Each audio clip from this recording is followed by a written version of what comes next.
Normalmente, quando eu venho pregar, eu estava até rindo ali, eu trago umas 4 ou 5 folhas, né? Hoje, eu trouxe uma só, acredita? Será que vai conseguir falar tudo? Queridos, que benção estar aqui com você, é uma honra. Esse mês de férias, né? Julho, agosto, é um mês de muita gente viajando. Estava eu e o Ramon ali atrás conversando, antes do culto, falando que como que tem gente viajando na nossa igreja. Tanto que a igreja está crescendo, né? A gente está vendo isso.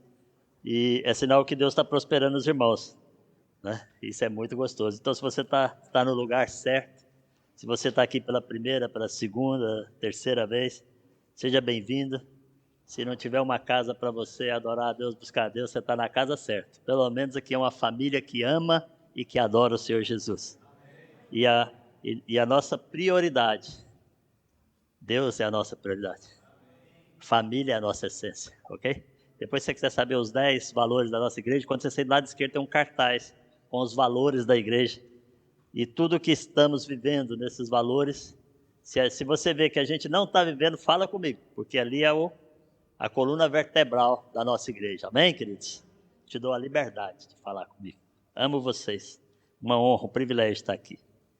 Será que hoje eu estou nervoso para pregar? Porque se eu estou demorando tanto, né? Vamos orar. Pai, Espírito Santo, preciso tanto do Senhor. Nós precisamos tanto de Ti. Tu estás nesse lugar, Tu já nos abraçaste. Nós já cantamos músicas de louvores e adoração. Nós induzimos o nosso coração para a Tua presença. Nós sabemos que o Senhor é que nos dirige, nos revela, nos guarda. E nós pedimos que o Senhor agora, Deus, traga a revelação da Tua palavra, em nome de Jesus. Amém? Bom, semana passada eu falei sobre Ageu. Quem não estava aqui, por favor, a folha torta aqui. Por favor, assista a palavra no nosso Paz Sintra PT no YouTube, tá bom? E a palavra chama É Tempo. Então, assim, eu te convido, né, a você ouvir essa palavra, porque depois com essa aqui você vai juntar as duas e você vai ser um crente vencedor, vitorioso. Amém? Porque Deus, ele é muito fofinho, né? Deus, ele é muito lindo. Deus, ele é maravilhoso. Deus, ele é doce, mais doce do que chocolate suíço. Deus é fantástico. E ele é poderoso, grande. Mas ao mesmo tempo, ele preocupa com cada detalhe da nossa vida. Ele é misericordioso. E o que ele faz é que chama-nos a atenção. Não aquela atenção, antigamente, quando falava, seu pai vai te chamar a atenção, você pensa assim, vou apanhar do pai. Não era assim que a gente pensava? Era, né? Não sei você, mas eu, que era muito traquina, né? Quando meu pai me chamava, já sabia que o cinto estava preparado, né? Que as pernas iam ficar marcadas. Então, assim, mas Deus não é assim. Deus é um pai que, quando ele chama-nos a atenção, ele nos alerta para aquilo que nós precisamos melhorar na nossa vida, para que possamos experimentar a boa, perfeita e agradável vontade dele. Para que possamos viver o melhor de Deus na nossa vida. Eu não sei você, mas Deus é tão grande que eu falo para ele, eu não tenho como conversar com o Senhor em coisas pequenas mais. Sabe? Porque eu quero o melhor de Deus. Nós estávamos fazendo uma avaliação da nossa igreja há poucos dias, que veio a pandemia, né? Pandemia, muita gente mudou, saiu do país, foi para outros países, foi uma confusão em todo mundo, ok? Né? E nós recomeçamos mesmo o culto presencial, as coisas presenciais em maio. E de maio até hoje nós já crescemos 40%. Agora não foi por causa de nós, foi por causa do Senhor nesse lugar. Então imagina o que Deus não vai fazer conosco. Te prepara, tá? É grandes coisas. E Ele precisa de você, porque Ele age através de você. E para Ele agir através de você, nós temos que ler a Bíblia e ver Deus nos ensinando aonde nós precisamos melhorar, mudar, transformar, para que Deus possa ser exaltado em nós e através de nós, e assim chegar em toda a nação portuguesa. Como o Ney falou aqui, nós só queremos 3.000 igrejas em Portugal. Pastor, só tem uma, a primeira. Você não vê, mas eu vejo. Eu vejo uma igreja em cada cidade portuguesa, sabe? Vejo pastores sendo treinados nesse lugar, sendo enviados. E a gente começa a ter uma visão clara do que Deus quer fazer nessa nação. Então nós temos que acordar para isso. O que nós queremos fazer, o que nós queremos ver? Eu vou ser sincero, eu não quero ter uma igreja grande para ter uma igreja grande. Eu quero ter 3.000 igrejas com 500 membros, que a gente vai ter 1,5 milhão de pessoas assim. Percebe? Espalhadas pela nação, pregando o evangelho, ensinando as pessoas, fazendo um serviço social, uma igreja poderosa. Já que Deus está chamando a nossa atenção, falamos no último culto sobre Ageu, né? É tempo. Hoje nós vamos falar sobre... Fala comigo, Gideão. Fala comigo, Gideão. Gideão. E eu, meu amigo, como diz o Ney, eu passei dias passeando com Gideão, sabe? E aproveitando cada momento. E eu vou te falar uma coisa que eu fiz hoje de propósito. Se você tem Bíblia aí, liga a Bíblia em Gideão, Juízes 6 e 7, que nós vamos ver, porque eu não vou passar os textos aqui. Porque tem gente que fica olhando para o texto e não presta atenção naquilo que a gente está falando, ok? E eu tenho certeza que se você não tem, você vai ler em casa. Porque você vai falar, uau, como é que eu não sabia isso? Entende? Então, primeira coisa que a gente vai entender aqui é que o povo de Deus estava sofrendo. Estava morando em grutas, estava fugindo dos seus inimigos. Juízes capítulo 6, verso 1 diz assim: fizeram os filhos de Israel o que era mal perante o Senhor. Por isso, o Senhor os entregou na mão dos midianitas por 7 anos. Prevalecendo o domínio dos midianitas sobre Israel, fizeram estes nos montes cavernas, fortificações. Olha só. Por quê? Porque cada vez que Israel semeava, os midianitas e os amalequitas, como também os povos do Oriente, subiam contra eles, e contra eles se acampavam, destruindo o produto da terra. Muito, muito forte, né? Vou ler noutra versão aqui. Mas os filhos de Israel fizeram o que era mal aos olhos do Senhor, e o Senhor os entregou na mão de Midian por 7 anos. Prevalecia, pois, a mão de Midian sobre Israel, e por causa de Midian fizeram os filhos de Israel para si covas que estão nos montes, e cavernas e as fortalezas. Olha só, havia um povo que estava sofrendo. Por quê? Porque eles estavam sendo atacados por outro povo, que esse povo estava sobre eles, tomando toda a comida. Lembra que na palavra passada a gente falou que tem gente que semeia e não colhe muito, planta, né? E não colhe muito, recebe salário e parece que está num saco furado. Isso nós falamos semana passada.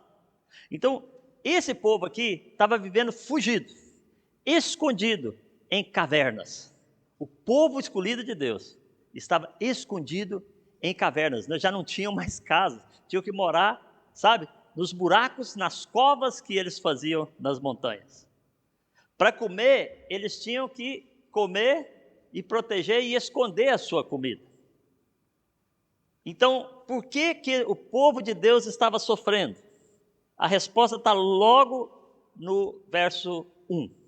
Porque os filhos de Israel fizeram o que era mal aos olhos do Senhor. Irmão, vamos ser sinceros. Eu fiz uma avaliação da minha vida essa semana.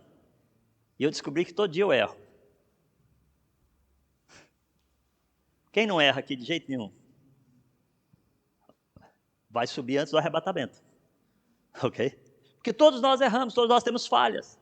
Mas esse povo, eles estavam fazendo coisas más, eles estavam seguindo outros deuses. Então, Deus, ele fala assim, como é que eu posso abençoar alguém que diz ser do meu povo, que é separado, escolhido por mim, mas serve a outro Deus? Deus não pode abençoar. Então, Deus deixou eles à mercê dos midianitas. E os midianitas estavam roubando eles, atacando eles, tirando as coisas deles.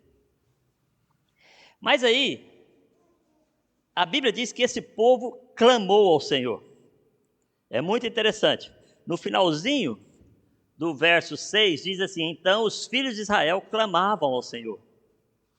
Olha, o que eles fizeram? Fala comigo, clamavam ao Senhor. Quando a coisa fica feia para o seu lado, o que você faz? Fala a verdade. Você vai, Deus! É ou não é? A coisa tá boa, você tá, Deus, Deus, né? A coisa ficou feia, Deus, né? Você dá logo aquela clamar, é buscar com força, sabe? Com poder, falar com ousadia e chegar e falar todo desesperado. Então o povo clamou ao Senhor. Fala comigo, o povo clamou ao Senhor. E eu achei muito interessante isso. Porque depois do povo clamar ao Senhor, Deus desce e encontra um homem. E esse homem é Gideão. Agora, por que Deus escolheu Gideão? Primeiro, eu acho que ele estava nesse povo que clamava ao Senhor. Primeira coisa para mim é que ele participava do povo que clamava ao Senhor. Vamos clamar juntos? Vamos clamar juntos. Mas Deus vai escolher no meio do povo. Ele escolhe alguém para poder liderar o seu povo na guerra. E ele fez isso com Gideão. A primeira coisa que eu entendo é que lá em João 15,16 diz que não fosse vós que escolheste a mim, mas fui eu que escolhi vós outros para que deis fruto e vosso fruto permaneça. Eu quero te dizer que Deus escolheu você. Olha para o seu irmão. Hoje você vai descobrir, fala, mas eu, você vai fazer assim, mas eu quero te dizer, Deus escolheu você. Fala para o seu vizinho, Deus escolheu você. Dionísio, Deus escolheu você. Ney, Deus escolheu você. Sabe? Jonas, Deus escolheu você. E se você tem esse entendimento, o que Deus viu nesse homem? Vamos continuar lendo? Tendo os filhos de Israel clamado ao Senhor, por causa dos midianitas, o Senhor enviou um profeta e lhes disse: assim diz o Senhor, Deus de Israel: eu que vos fiz subir do Egito e vos tirei da casa da servidão e os livrei da mão dos egípcios e da mão dos que vos oprimiam e os expulsei diante de vós, e vos dei sua terra. E disse: eu sou o Senhor vosso Deus. Não temas os deuses do Amoreus, cuja a terra habitais. O que Deus está falando aqui é o que ele falou para o povo fazer. Falou: olha, fui eu que tirei vocês, fui eu que fiz todo o crescimento de vocês, fui eu que expandi vocês, não tenha medo. Deus está falando, fui eu, né? E Deus está falando isso. Só que ele diz uma coisa no finalzinho, ele diz assim: contudo, não destes ouvido à minha voz. Então o povo estava a sofrer, porque não dava ouvido à voz de Deus. Primeiro ponto, amém? Para que nós tenhamos sucesso, cresçamos e tenhamos uma vida próspera, próspera não é só riqueza, riqueza é uma coisa só, prosperidade é uma coisa completa, sabe? Família, bens, tudo que envolve a sua vida está num equilíbrio de crescimento, ok? Então, para que você tenha uma vida próspera, primeira coisa, temos que ouvir ao Senhor. E isso é muito lindo, porque logo em seguida, a Bíblia diz assim: então veio o anjo do Senhor, assentou-se debaixo do carvalho que está em Ofra, que pertencia a Joás, a Abserita, e Gideão, seu filho, estava malhando trigo no lagar, para o pôr a salvo dos midianitas. Ele estava, tem gente que fala, ele estava trabalhando. Sim, ele estava trabalhando, mas ele estava mais do que isso. Mais para frente, quando você vê Gideão conversando com Deus, Gideão fala assim: aonde está o Deus dos meus pais, que eu ouvi as histórias dele? Aquele Deus que fazia poder, aquele Deus que abriu o mar, aquele Deus poderoso, aonde está? Por que nós não vemos isso hoje? O que Gideão estava demonstrando? Que ele era um homem que conhecia a palavra de Deus, que ouvia os seus antepassados, que a cabeça dele, o coração dele estava ligado nas histórias que ele ouvia do passado sobre Deus, e a esperança dele estava em Deus. Quando Deus ouve aquilo, para mim foi um dos principais pontos que Deus escolheu Gideão. Porque ele olhou para Gideão e viu um homem que, apesar de ter ouvido só as histórias, confiava e tinha esperança naquele Deus, que ele ainda não tinha tido experiência com ele. É interessante isso. Ele ainda não tinha experiência com ele. Mas quando Gideão fala isso para ele, né, disse assim, Deus falou para ele assim, ele estava malhando no lagar o trigo, né, para o salvo dos medianitas. Então, verso 12. Então o anjo do Senhor lhe apareceu e disse: o Senhor é contigo, homem valente. Por que Deus falou que ele era um homem valente? Porque ele estava fazendo algo, ele estava indignado com a situação, ele não estava parado. Porque tem gente que pensa assim, Deus vai fazer um milagre, eu tenho que ficar parado. Tem pessoas que falam assim, eu preciso de um emprego, Deus nunca manda currículo, porque Deus vai fazer um milagre. Desculpa lá, meu irmão. Você tem que estar mandando currículo e deixar Deus fazer o milagre. Deus vai escolher o melhor dos currículos que você enviou, na melhor empresa para você trabalhar. E aquela que você precisa de tratamento também, que tem umas que a gente precisa ser tratado algumas coisas, Deus manda a gente passar por lá primeiro, né? Então tem que entender isso. Então o que eu quero te dizer é que Deus, ele olha para uma pessoa que está indignada com a situação. Imagina, os midianitas vinham, roubavam a comida deles. E ele estava malhando o trigo, ele estava suportando a situação, lutando contra a situação, porque ele estava indignado com aquilo que estava acontecendo. Então Deus falou, Deus falou, esse cara aí tem coração, esse é valente. Porque, eu vou ser sincero, deve ter muitos aqui que devia estar acomodado nas suas casinhas. Ah, não tem jeito não. A gente planta, os midianitas roubam a gente, para que eu vou plantar? Tem gente que é assim, não é? Mas ele não, ele falou assim, eu vou continuar plantando, eu vou continuar colhendo, eu vou continuar malhando, eu vou continuar trabalhando, eu vou continuar esperando no Deus de Israel. Eu vou continuar esperando nesse Deus. A esperança dele estava em Deus, porque ele questiona Deus. Ele fala para Deus, ele fala assim, aonde está o Deus que eu ouvi os milagres dos meus antepassados? Aonde está esse Deus? O que ele está falando? Eu estou atento à tua palavra. E aqui irmãos, com todo respeito, mas quantos de nós que lemos a Bíblia todo dia? Gideão ouvia as histórias que chegavam até ele. Nós temos escrito para nós. Sabe, isso é um chamado de Deus, atenção. E nós, pastor, eu quero crescer em Deus. Eu quero romper em Deus. Eu começo por ler a Bíblia e orar todo dia. Pastor, você não conhece minha vida, não tem tempo. Fala, você conhece a minha? Mas eu levanto 5 da manhã para fazer isso. Tem dia que eu estou quebrado, partido. Interessa. Mas a prioridade eu dei a Deus. A prioridade foi buscar a palavra de Deus. O resto Deus manda. Porque tem gente que... Esse dia teve um rapazinho que eu saí com ele. Eu queria tanto esses milagres que acontecem na vida dos seus filhos. Eu falei, você está disposto a pagar o preço que minhas filhas pagam? Porque minhas filhas podem estar cheias de jovens lá dentro de casa. Se elas tiverem que estudar, elas deixam eles na sala e vão para o quarto estudar. Ninguém precisa falar nada. Elas têm tempo para orar a Deus. Elas largam os meninos tudo lá, está tudo assistindo filme, que lá em casa está sempre cheio, né, de jovem, né? Ela larga os meninos lá e quando você vê, está lá no quarto estudando, está lá no quarto orando. Eu entro no quarto e elas estão lendo a Bíblia. Falei com a minha filha mais nova essa semana, eu só não chorei no telefone, mas eu chorei assim, engasgado aqui, porque ela chorava pela presença de Deus que ela está experimentando nessa viagem que ela ganhou. O cara quer ganhar a viagem, quer ganhar as coisas, mas antes dela ir para lá, pergunta os meninos se ela deixa de estudar, se ela deixa de buscar a Deus. Pergunta o grupo que anda com elas, o padrão de santidade que elas andam. Não é porque eu sou pai delas não, não. É porque a gente foi ensinando elas e elas aprenderam que ter prioridade com Deus, conhecer a Deus, vai levar elas a ser escolhida por Deus para viver o melhor de Deus. Entende? É assim que a gente vive. Então, queridos,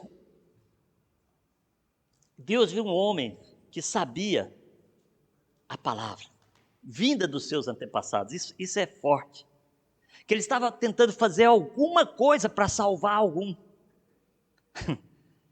Ele era para salvar o povo para não passar fome, não é isso? E nós, o que estamos fazendo para salvar o nosso vizinho, o nosso familiar, sabe? Hoje é um pouco diferente porque nós moramos em Portugal, mesmo com os preços do jeito que está, a gente consegue comer, né, gente? Vamos ser sinceros. E quando não consegue, a gente tem a ação social aí da paz social aí, né? Que do ato de amor que, igual hoje, né, o pessoal traz comida e a gente vai ajudando uns aos outros. Mas ninguém passa fome. Mas naquela época, eles eram roubados. Tudo que eles tinham. Roubavam gado, se você ler o texto, roubavam gado, roubavam tudo. Os midianitas vinham igual gafanhotos. Alguém já viu uma nuvem de gafanhoto? Eu e Rita uma vez estivemos lá em Santarém do Pará, na igreja lá, num acampamento, e veio uma nuvem de gafanhotinhos, e eles eram uns pequenininhos assim, rapaz, você não ouvia o pregador, porque eles batiam no telhado, e de repente a Rita começa assim, isso começa a subir pelas calças da gente, pelos pescoços, é horrível. E eles falavam que os soldados midianitas eram assim, como nuvens de gafanhoto. Então quando eles chegavam aonde eles estavam preparando a comida, ou coisa, eles roubavam tudo. Então, aquele homem, indignado com essa situação, ele arrumou um jeito de trabalhar para salvar vidas. Primeira coisa, nós temos que estar indignados com esse tempo que estamos vivendo. Tempos de ideologias erradas, tempos de, sabe, vamos ser sinceros, é difícil confiar em qualquer pessoa que não tenha Deus. Está tão difícil a terra. As coisas aumentando, os preços, tudo cooperando contra nós. Mas nós temos um Deus Todo-Poderoso.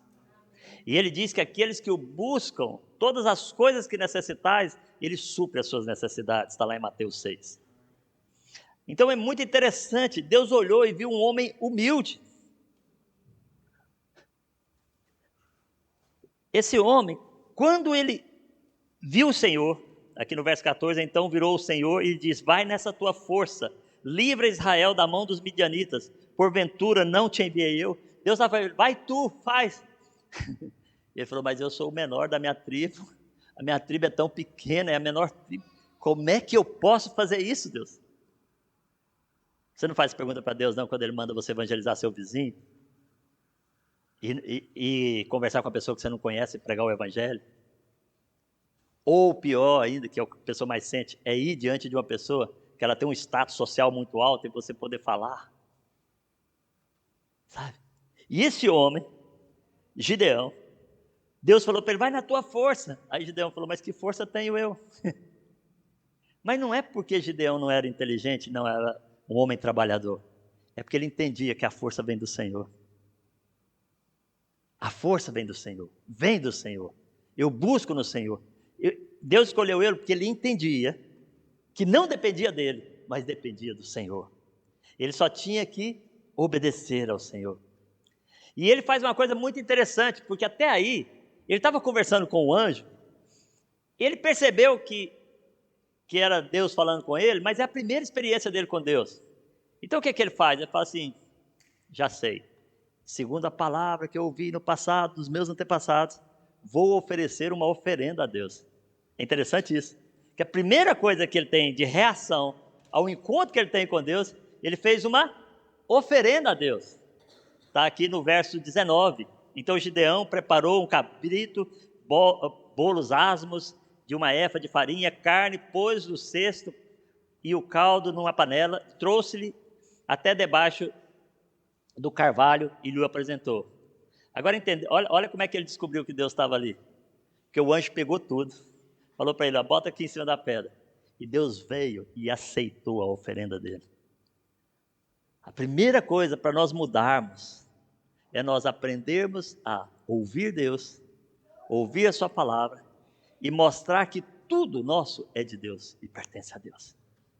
Ele estava falando: o Senhor é o primeiro para mim, né, Ney? É o primeiro para mim. Então, eu não estou falando aqui de dízimo, com essas coisas para vocês agora não. Eu estou falando, é pôr Deus em todas as coisas. Agorinha, quando nós falamos que Deus era o primeiro para mim, a Rita olhou para mim e: olha, Ele é o primeiro. Eu falei: eu sei que eu sou o segundo, mas como você é a segunda, nós estamos na mesma linha. Entendeu? É sério? Entendeu? Sabe? Em tudo, no nosso casamento, sabe? Em tudo, no nosso trabalho. Se algo no trabalho faz você pecar contra Deus, eu falo para você: ou você deixa o trabalho, arruma outro, dá um jeito, mas não peque, porque Deus vai te honrar. Os meninos falam para mim: pastor, o que é que eu posso fazer nessa igreja? Eu posso fazer tudo, desde que você não peque. Tudo, desde que você não peque, você pode fazer tudo. Pode ir ali para a esquina pregar o evangelho, pode, sabe, subir ali na placa e começar a cantar se quiser, ali. Se vira, desde que você não peque, sabe? Então nós temos que manter isso. Viu Gideão, o anjo do Senhor, e aí que ele entendeu, ele: é o anjo de Deus. Estamos aqui no verso 22, e ele disse: o anjo do Senhor, ai de mim, Senhor Deus, pois vi o anjo do Senhor face a face. Olha só, ele ficou com tanto medo de ver Deus face a face, porque, sabe, irmãos, para entrar na presença de Deus, você tinha que estar purificado, e Deus é que veio à presença dele. Eu quero te dizer que Deus vem à tua presença. Deus vem à tua presença. Abre o teu coração para deixar Deus vir à tua presença. E Deus veio na presença dele e ele ficou: Porém o Senhor lhe disse: paz seja contigo, não temas, não morrerás. Porque quem chegava na presença de Deus em pecado morria. E Deus falou para ele, fica tranquilo, você não vai morrer. Olha só. Então Gideão edificou um altar. Primeiro ele fez a oferenda. Depois ele descobriu mesmo, uau, é Deus mesmo que está comigo. Levantou um altar a Deus. Louvor, adoração, sabe? Se colocou o altar a Deus. Está vendo que ele foi levando para Deus primeiro? É ele que foi chegando para Deus primeiro? É tão lindo olhar esse texto. Depois, Deus põe Gideão à prova.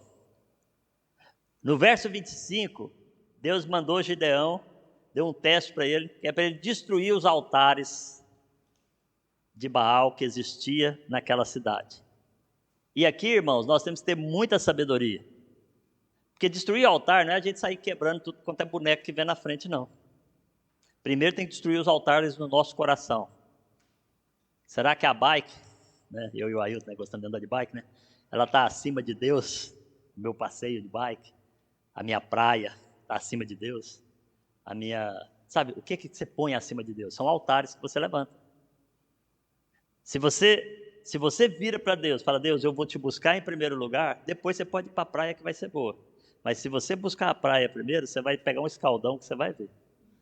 Estou profetizando não, estou dizendo a verdade. Sabe, querido?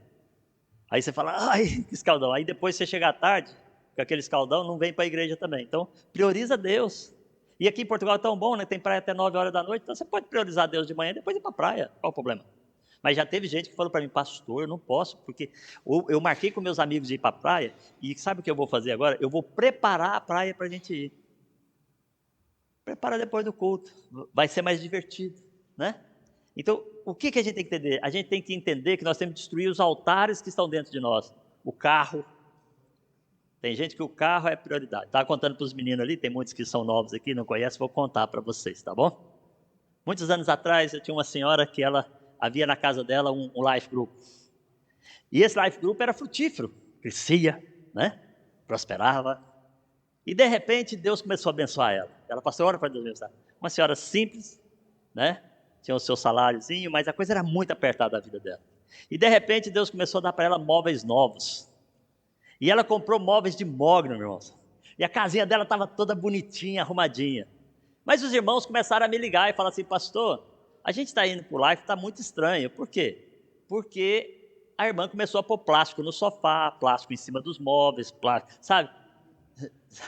Vigiar os meninos quando ia na casa de banho para não estragar nada. Era uma pressão tão grande que os irmãos começaram a reclamar.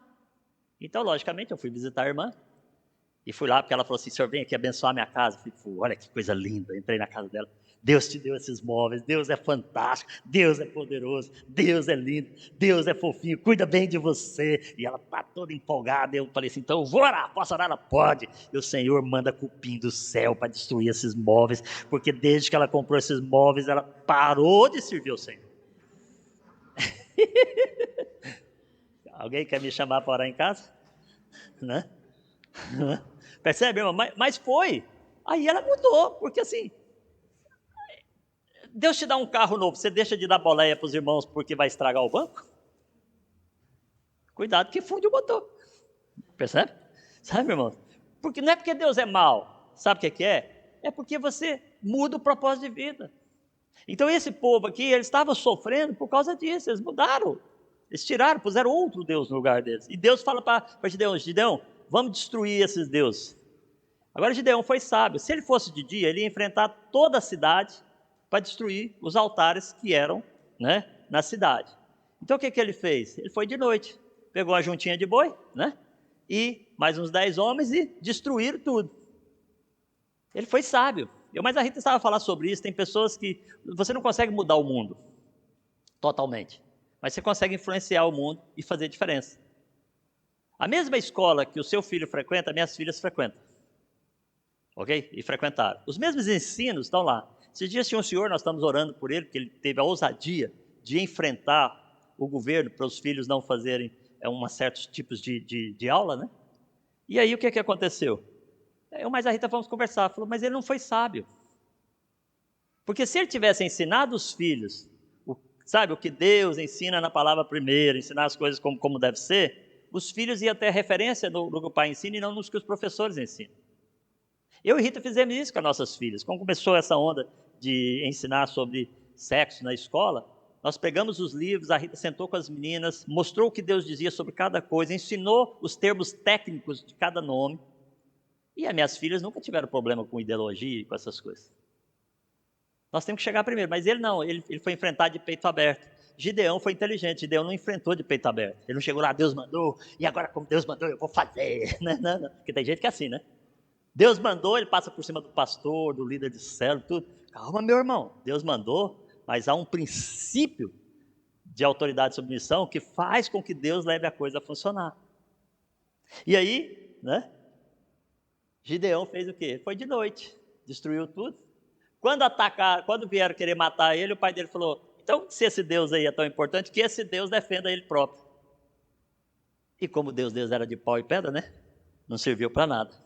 Aliás, foram até queimados para poder, num altar que ele levantou, a madeira daquele material foi usado ainda, né? Para ser desfeito. É muito interessante. Continuando aqui, queridos, né? Deus, ele mostrou a sabedoria. Então, Deus falou para ele agora, levanta de madrugada, tu e os homens daquela cidade, né? E derriba o altar de Baal. E ele fez isso. Ele fez, destruiu, veio proteção sobre ele. Já a partir do capítulo 7,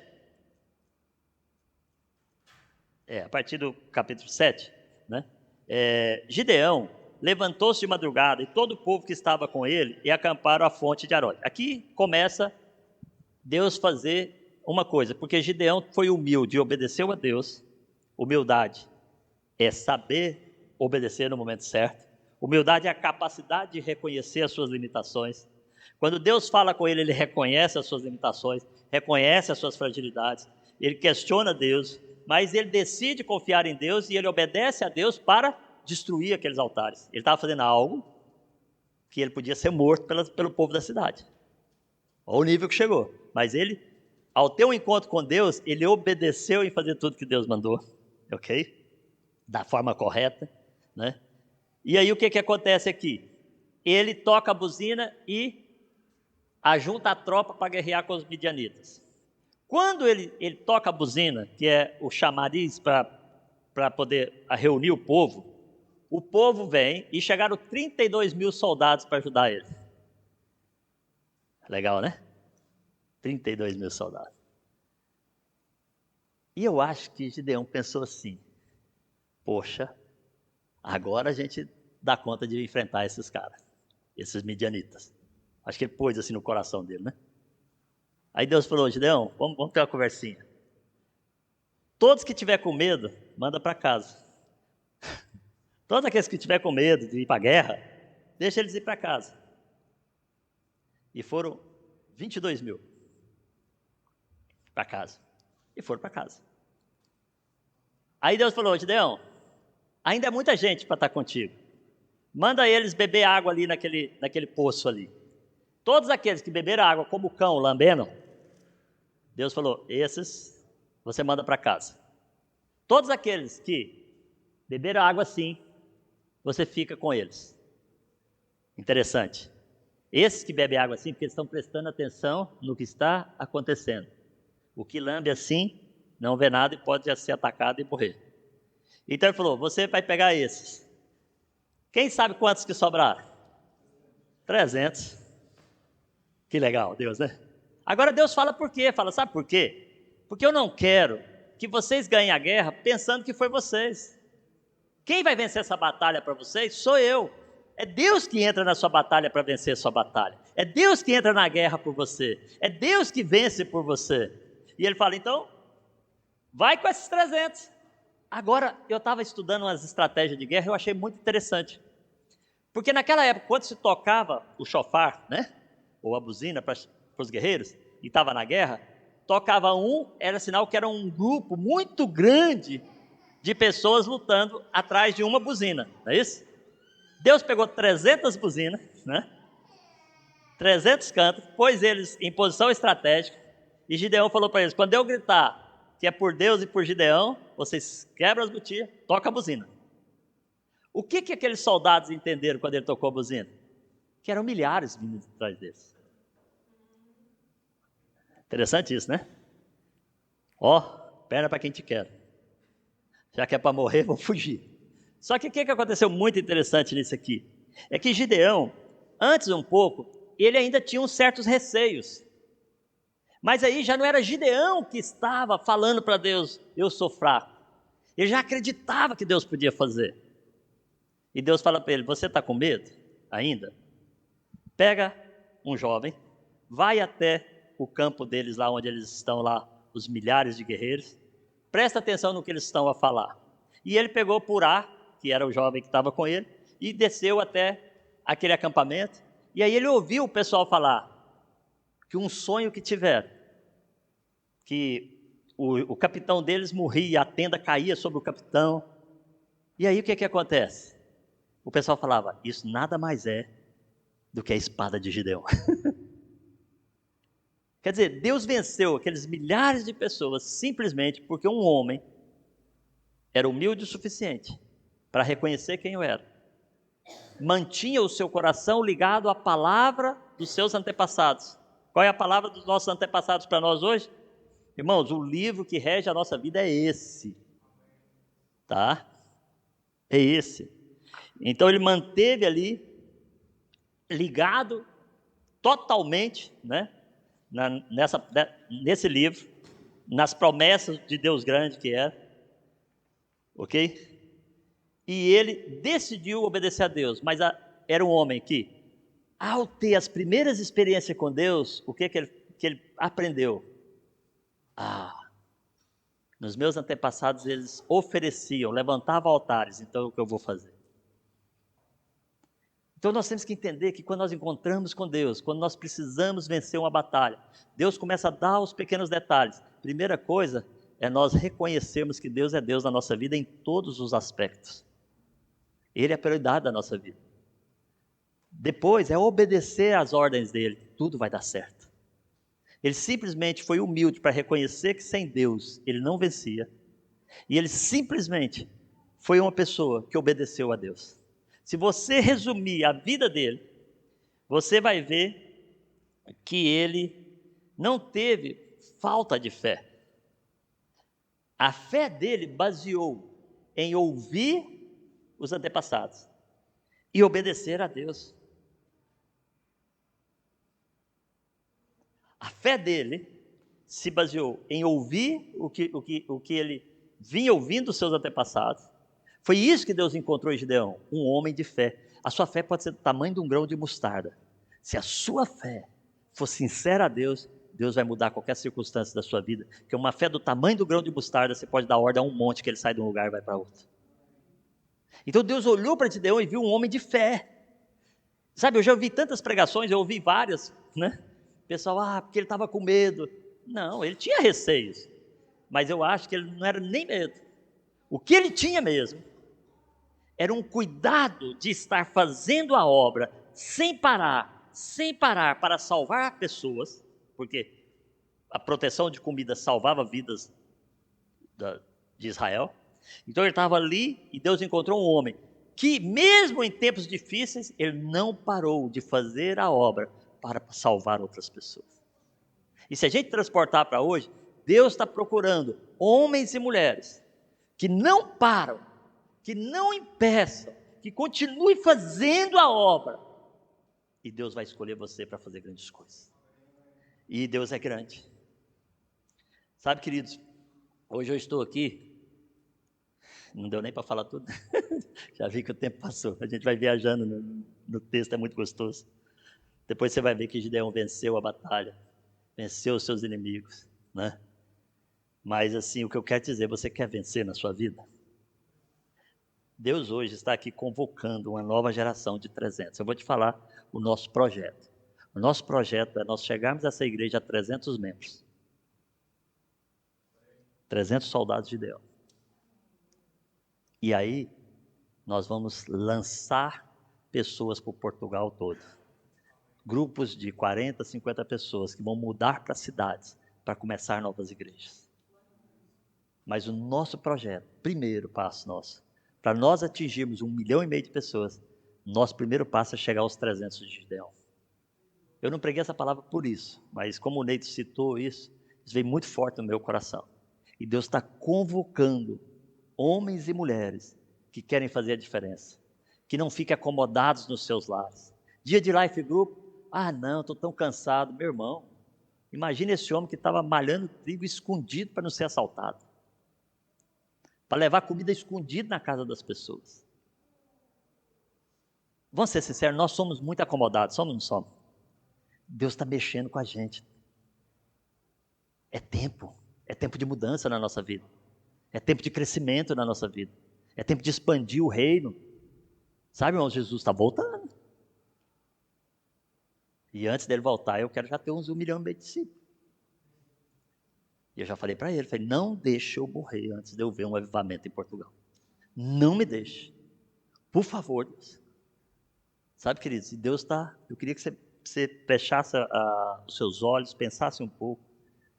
Deus está convocando você, porque Ele está aqui. E Ele escolheu você para estar aqui, porque Ele está escolhendo Gideão e os 300 deles. E a pergunta que eu tenho é, você quer fazer parte disso? Sabe, se você quiser, fique em pé, eu quero orar por você. Sabe? Deus vai fazer algo muito grande na nossa vida, na nossa igreja.